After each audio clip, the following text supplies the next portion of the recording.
I've been involved in AIDS since I was a resident 10 years ago. Being here in Los Angeles, everybody saw AIDS patients then. You started here in L.A.? Right, in my residency.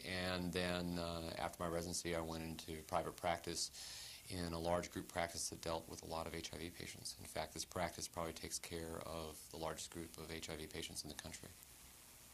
So you're basically the largest concentration of AIDS patients, or? In a private practice in the country, yes, in one group. And how has it changed since you got involved? I mean, how has the research and the public understanding of AIDS changed since, I guess, what was that, about 83 or 2? Yeah, the first beginnings of the talk of an epidemic were in 81 and 85 is when we were able to figure out what was causing the problem, that it was a virus. Things have really monumentally changed in the past 10 years, even more in the past 5 years. We've gone from basically helping people die and not knowing what they were dying of, what infections they were getting, to dozens of medicines that we can use not only to treat the virus, but to prevent the infections that we see in AIDS, and also help the quality of life of people with AIDS. So a lot has changed in the past few years. Well, now, okay, let's get down to some of these medications and therapies and things that you're referring to here.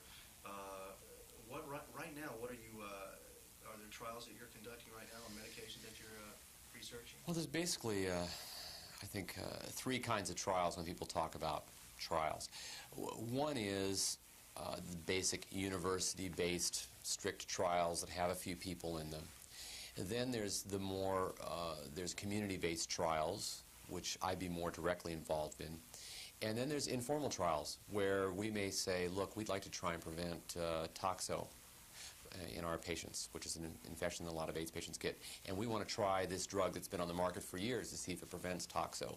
And so that's a kind of an informal trial. So all 3 are going on in a community-based practice like this. I see now. So you're involved mostly with the community-oriented trials.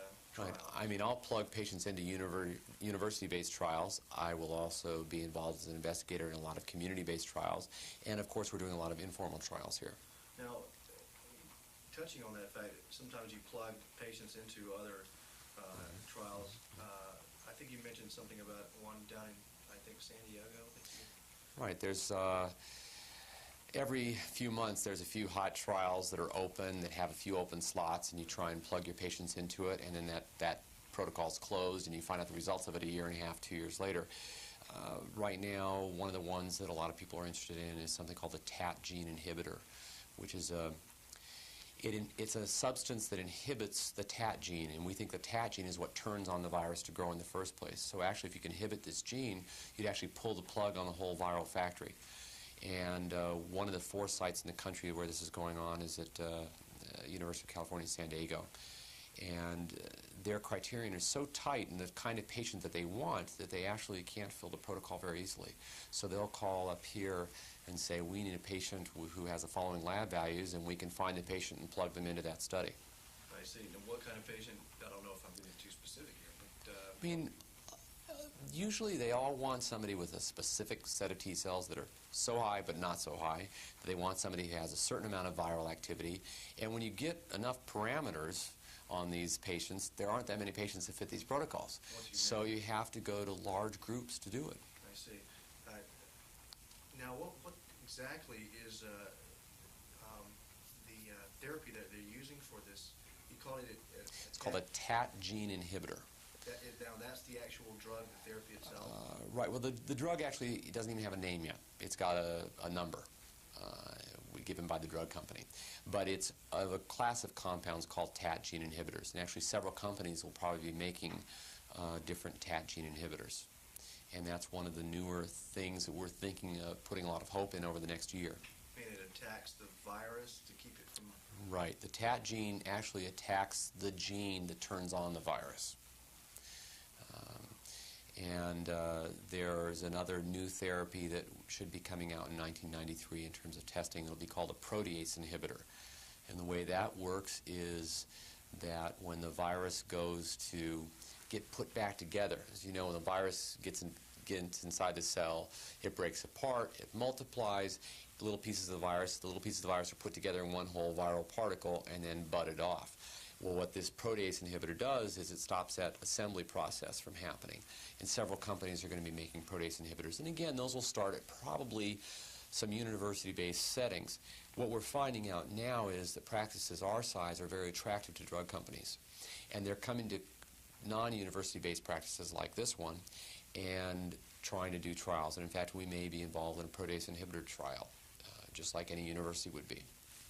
I see. Now, so these are more of a therapeutic nature after you had the disease and just to keep it from multiplying? Well, it could be used at any stage. This is once somebody's been infected with the virus. The idea is to use whatever compounds are possible to either kill the virus or slow the growth of the virus or keep it from working in whatever way. So those are two newer therapies. I mean, currently we're doing studies with several things in this practice. We're using D4T, which is another drug that's similar to AZT, DDI, DDC. We've been involved in a study called thimapentin, which is supposed to stimulate T cell production. We've been involved in a study with a common drug called Tagamet to see if that doesn't stabilize the immune system. We've been involved in studies with compounds to try and prevent opportunistic infections, the infections that people get when their T cells get very low. Some of those are beneficial, like rifabutin, which is a drug used to try and prevent MAI, one of the most common infections in AIDS. In fact, it was approved this week by the FDA. That was a trial that we were involved with. But there are also several unofficial trials that we're involved with in terms of trying to prevent opportunistic infections.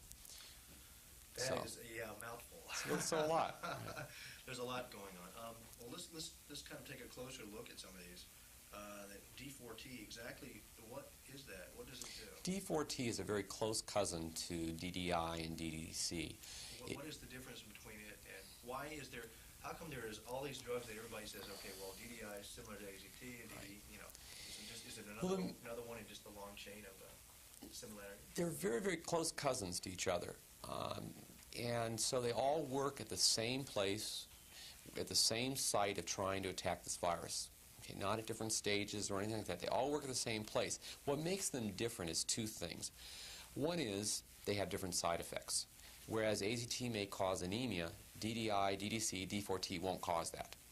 But whereas DDI, DDC, and D4T will all cause maybe a nerve pain in the feet, AZT doesn't. So they're different enough that they can cause different side effects. The other real important reason that it's important to look at the differences is that when the virus figures out a way around AZT, there's AZT resistance, then DDI or DDC can get in there and work at the same place. There's enough of a difference. Although they're very close, you know, they're very close cousins, there's enough of a difference that it will work in that setting, which is very, very important for somebody who's been on AZT for a while, that if you add a second antiviral, you hopefully prevent that resistance from happening. Okay, I see. So that's why they're important. Now, I think you called it thymostat? Right, thimapentin is also known as TP5, is something that we're doing some studies with right now. TP5 was around a while back. It's a thymic peptide. It's supposed to stimulate the T cell arm of the immune system. In other words, it has nothing to do with the virus. It's not an antiviral. It has nothing to do to treat opportunistic infections. What it is one of those things we talk about as an immune modulator or immune stimulator. And that whole arm of treatment about, well, let's stimulate the immune system, that's what's wrong. Well, that arm of treatment has basically failed. That was the first thing we thought about in 1981 was, well, if T cells are going down, let's jump them up. And a lot of compounds were thought of trying to stimulate the immune system. And the reality is, to date, I don't know anything that raises T cells on a permanent basis, more than just for a couple months. I don't know anything that basically boosts the immune system. You hear about it all the time, but I don't know anything that's been proved to boost the immune system, despite what vitamin companies say or any other drug company says about, you know, this substance boosting the immune system. But thimapentin is one of those thymic peptides that's supposed to stimulate the thymus gland, stimulate T cell production. And it was tested for that, and it didn't show that it raised T cells. But they thought they saw that people were doing better on the drug. So what they've done is come back and revive this drug again and said, let's not look at T cells as an end product. Let's look at other markers of the immune system and see if those improve. So we're involved in putting patients in a study to see if maybe we were looking at the wrong thing to start with. I see. Now, is this also, would this be also termed peptide T or No. similar? No, it's not similar. In the description of the Right. It's called TP5 or thimapen. So it's not related to peptide T. I was trying to make it correct. Right. Right.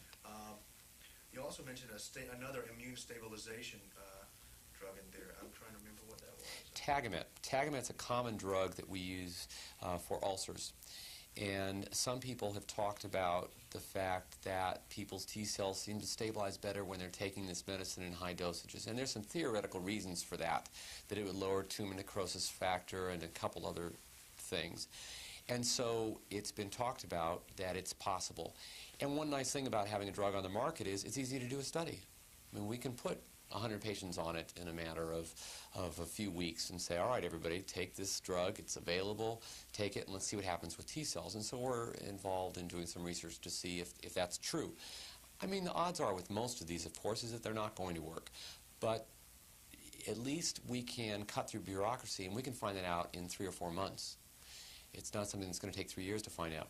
Right, and that is specifically because you are a community-based...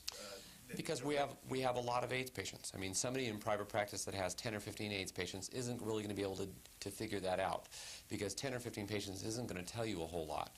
Whereas when you put 100 patients on a study, then you can start seeing if it does something or not. Sure, no. The problem, that it was a virus. I mean, things have really monumentally changed in the past 10 years, even more in the past 5 years. We've gone from basically helping people die and not knowing what they were dying of, what infections they were getting, to dozens of medicines that we can use not only to treat the virus, but to prevent the infections that we see in AIDS, and also help the quality of life of people with AIDS. So a lot has changed in the past few years. Well, now, okay, now let's get down to some of these medications and therapies and things that you're referring to here. Right now, what are you? Are there trials that you're conducting right now on medications that you're in one group? And how has it changed since you got involved? I mean, how has the research and the public understanding of AIDS changed since, I guess, what was that, about 83 or 2? Yeah, the first beginnings of the talk of an epidemic were in 81. In 85 is when we were able to figure out what was causing.